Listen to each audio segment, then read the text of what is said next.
Dans cette vidéo, on va s'attaquer à la notion de boucle. Les boucles, ce sont des concepts fondamentaux en programmation. Elles permettent en fait d'exécuter plusieurs fois un même bloc de code sans avoir à le répéter manuellement. Imaginons par exemple que vous deviez compter de 1 jusqu'à 10 et afficher chaque nombre à l'écran. Plutôt que d'écrire 10 lignes de code identiques avec l'indice qui change à chaque fois, il est possible d'utiliser une boucle for pour automatiser cette tâche. Le Swift et plein d'autres langages, mais le Swift notamment, propose plusieurs types de boucles, dont la boucle for, qui est celle qu'on va voir dans cette vidéo, et qui est surtout l'une des plus couramment utilisées. Elle est idéale pour parcourir une séquence de valeurs, telles qu'une plage de nombres par exemple, donc de 1 à 10, de 20 à 25, etc., etc., ou pour parcourir des collections. Donc si vous ne savez pas ce que c'est qu'une collection, je vous invite à vous référer à cette vidéo que je vous mets en lien dans la description, qui va vous permettre d'apprendre justement ce qu'est un type collection comme les tableaux ou les dictionnaires en Swift. N'hésitez pas aussi à regarder les autres liens dans la description. Je vous mettrai un lien vers une playlist sur YouTube qui va vous permettre d'apprendre les fondamentaux du Swift et une autre playlist qui va vous permettre de découvrir le développement iOS et donc de créer votre première application en SwiftUI. Et vous aurez également un lien vers le blog qui recense plusieurs dizaines d'articles pour vous aider à faire décoller votre carrière de développeur iOS. Alors revenons au sujet de cette vidéo, et donc la boucle for. Pour créer une boucle for, la syntaxe est la suivante. Je vais devoir commencer par ajouter le mot-clé for, et je vais ensuite indiquer une valeur comme si j'étais en train de créer une variable. Donc je peux l'appeler par exemple valeur. Et en fait, ce mot-clé qui est ici, c'est une nouvelle variable qui va prendre toutes les valeurs que je vais fournir dans la fameuse plage qu'on va parcourir. Et pour préciser cette plage, il suffit tout simplement d'écrire in, le nombre de début, 3 petits points, et la borne de fin de cette plage. Donc si j'écris ça, suivi des accolades, eh bien je vais avoir un code qui va s'exécuter 10 fois. Premièrement avec valeur égale 1, valeur égale 2, valeur égale 3, etc. etc. jusqu'à 10. Donc si on écrit par exemple print valeur actuelle de points et qu'on vient ici insérer notre valeur, je lance mon code, et bien le code va s'exécuter 10 fois et on va voir que valeur va à chaque fois valoir une des valeurs entre 1 et 10 compris. Donc là on voit que j'ai bien 10 messages qui se sont affichés et j'ai bien toutes les valeurs de 1 à 10. Et donc ça me permet en fait d'exécuter plusieurs fois du code. Donc ça c'était pour parcourir une plage, donc avec une valeur de début et de fin. Ce qu'il faut savoir aussi, c'est qu'on peut parcourir une plage, mais ouverte, fermée. C'est-à-dire qu'on prend la première valeur, mais qu'on ne prend pas la dernière valeur. Ici, par exemple, eh bien, je vais vouloir aller jusqu'à 10, mais sans atteindre le 10. Et donc, si je relance mon code, je vais avoir le même résultat, sauf que je m'arrête juste avant le 10, donc à 9. On verra dans des prochaines vidéos que ça peut être très utile justement de s'arrêter juste avant une telle valeur, parce que très souvent, on va vouloir obtenir une valeur et s'arrêter juste avant. On va donner un exemple juste après avec les tableaux. Ensuite, je peux aussi parcourir, comme on le disait, des types collection. Donc pour ça, on va créer un tableau. Let fruit égale, et puis je vais créer un premier fruit, donc pomme, banane, et puis poire par exemple. Et je vais pouvoir parcourir directement ce tableau. Alors pour parcourir un tableau, il y a une première méthode qui est la méthode un petit peu naïve et on va voir justement après la méthode plus efficace. La première méthode, ce serait de dire, je vais aller chercher les différents indices de mon tableau. Et pour aller chercher les différents indices, je sais que les indices d'un tableau commencent à 0. Donc for index in 0 jusqu'à le nombre d'éléments dans le tableau. Donc fruit.count, ça va me renvoyer le nombre d'éléments dans le tableau, c'est-à-dire 3. Sauf que si je fais ça, que je parcours de 0 à 3, eh bien je vais parcourir la valeur 0, 1, 2 et 3.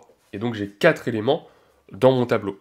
enfin je vais parcourir 4 fois la boucle, ce qui est évidemment problématique parce que j'ai que 3 éléments dans mon tableau. Et donc pour ça, il faudrait ajouter un -1 ici.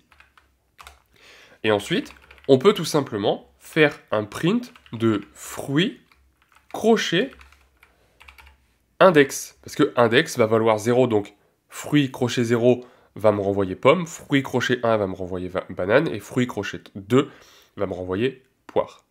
Et donc si je lance mon programme, on vérifie que tout s'exécute bien, et effectivement, j'ai bien affiché les 3 éléments de mon tableau. Donc ça, c'est une première méthode, qui n'est pas forcément la plus efficace, parce que ici, je suis obligé de calculer le nombre d'éléments dans le tableau et de soustraire 1. Et il ne faut surtout pas que j'oublie de soustraire 1, parce que sinon, ça va poser un bug. L'autre solution, un peu plus simplifiée, c'est de se dire que je ne vais pas soustraire 1, mais je vais utiliser un intervalle semi-ouvert, donc ouvert-fermé, pour ne pas aller jusqu'à la valeur 3. Comme ça, je vais de 0, 1 et 2. Et je m'arrête avant 3, donc à 2. Donc ça, c'est la deuxième solution, et on voit que ça va marcher tout aussi bien, parce qu'on a exactement le même intervalle de 0 à 2. Ça, c'était, on va dire, la méthode naïve. Parce que la méthode la plus efficace, c'est d'utiliser directement for fruit in fruit. Ici, à la place d'un intervalle, on peut mettre directement le type collection. Donc on peut mettre directement un tableau ou un dictionnaire. Et en mettant directement un tableau, eh bien j'ai plus besoin de créer un indice qui va prendre les valeurs 1, 2 et 3, enfin 0, 1 et 2, mais je peux créer directement une variable qui va prendre la valeur de chacun des éléments du tableau. Vous voyez la petite subtilité? Dans le premier exemple, je parcours chacun des indices et en fonction de l'indice, je récupère mon élément. Et dans le deuxième exemple, je récupère directement l'élément, sans passer par un indice. L'avantage de la première méthode, c'est que je peux écrire fruit numéro, et là indiquer l'indice, donc index, 2 points, et là je viens mettre mon fruit directement. Avec la deuxième méthode, on affiche directement le fruit. Donc vous voyez que j'ai utilisé ma variable ici, et la variable va prendre chacune des valeurs dans les éléments du tableau. Donc vous voyez, avec la première méthode, on a les indices, donc numéro 0, numéro 1, numéro 2. On peut ajouter un +1 si on veut que les indices commencent à 1. Et avec la deuxième méthode, j'ai pas d'indice, j'ai pas de numéro, hein, j'ai pas la position dans le tableau, j'ai directement l'élément en question. Donc voici comment on peut parcourir un tableau avec la boucle for. Il existe aussi une méthode pour aller chercher les indices, par exemple, dans un tableau, même sans passer par un indice.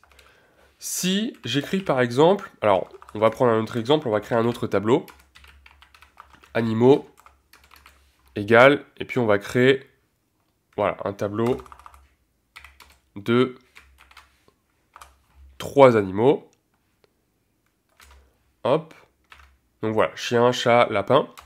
Ce que je peux faire aussi, c'est aller chercher en fait chacun des éléments avec leur indice. C'est un peu un mix de la première et de la deuxième méthode, puisque on peut écrire for index, virgule, animal, in, et là je ne vais pas parcourir le tableau animaux directement, mais je vais parcourir le tableau enumerated.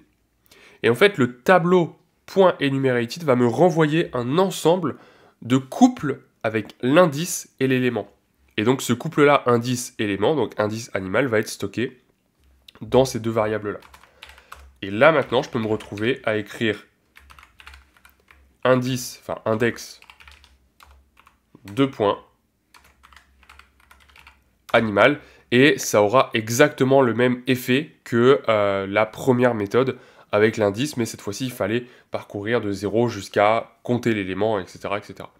Donc, c'est une méthode un petit peu plus efficace qui peut être intéressante dans certains cas. On a l'indice et l'élément directement dans la boucle for. Donc ça, c'était pour le parcours de tableau. On va faire un petit peu de place. Maintenant, ce qu'on peut faire, c'est aussi utiliser une méthode qui va nous permettre de créer ce qu'on appelle un intervalle, mais avec des pas différents. Jusqu'ici, on avait utilisé une boucle for qui nous permettait d'aller de 1 en 1. Si par exemple j'écris 1, 3 petits points, 10, je vais de 1 à 10 avec un pas de 1 à chaque fois. 1, 2, 3, 4, etc. etc. Eh bien, il existe un outil qui va nous permettre de créer des intervalles avec un pas prédéfini. 2 par exemple, donc 0, 2, 4, 6, 8, etc. etc. Donc pour ça, encore une fois, je vais utiliser une boucle for. Je vais créer ma variable que je peux nommer encore une fois comme je veux. Et suivi du in, je ne vais pas directement mettre un intervalle du style 1 à 10, mais je vais écrire stride from, to et by. Vous voyez que je sélectionne cette fonction-là. Pourquoi je sais que c'est une fonction avec le petit f qui est ici? J'appuie sur Entrée, et donc là, il me demande la borne inférieure, donc 0 par exemple, la borne supérieure, 10 par exemple, et by, c'est de combien en combien je vais passer d'un chiffre à l'autre. Je vais augmenter ma valeur. Donc là, on peut mettre un pas de 2 par exemple. Et si je fais ça, eh bien, je vais pouvoir, en affichant le nombre, aller de 0 à 10 avec un pas de 2. Vous voyez que je lance mon code, je vais bien de 0 à 10, mais à chaque fois, j'augmente de 2, donc 0, 2, 4, 6, 8, etc. etc.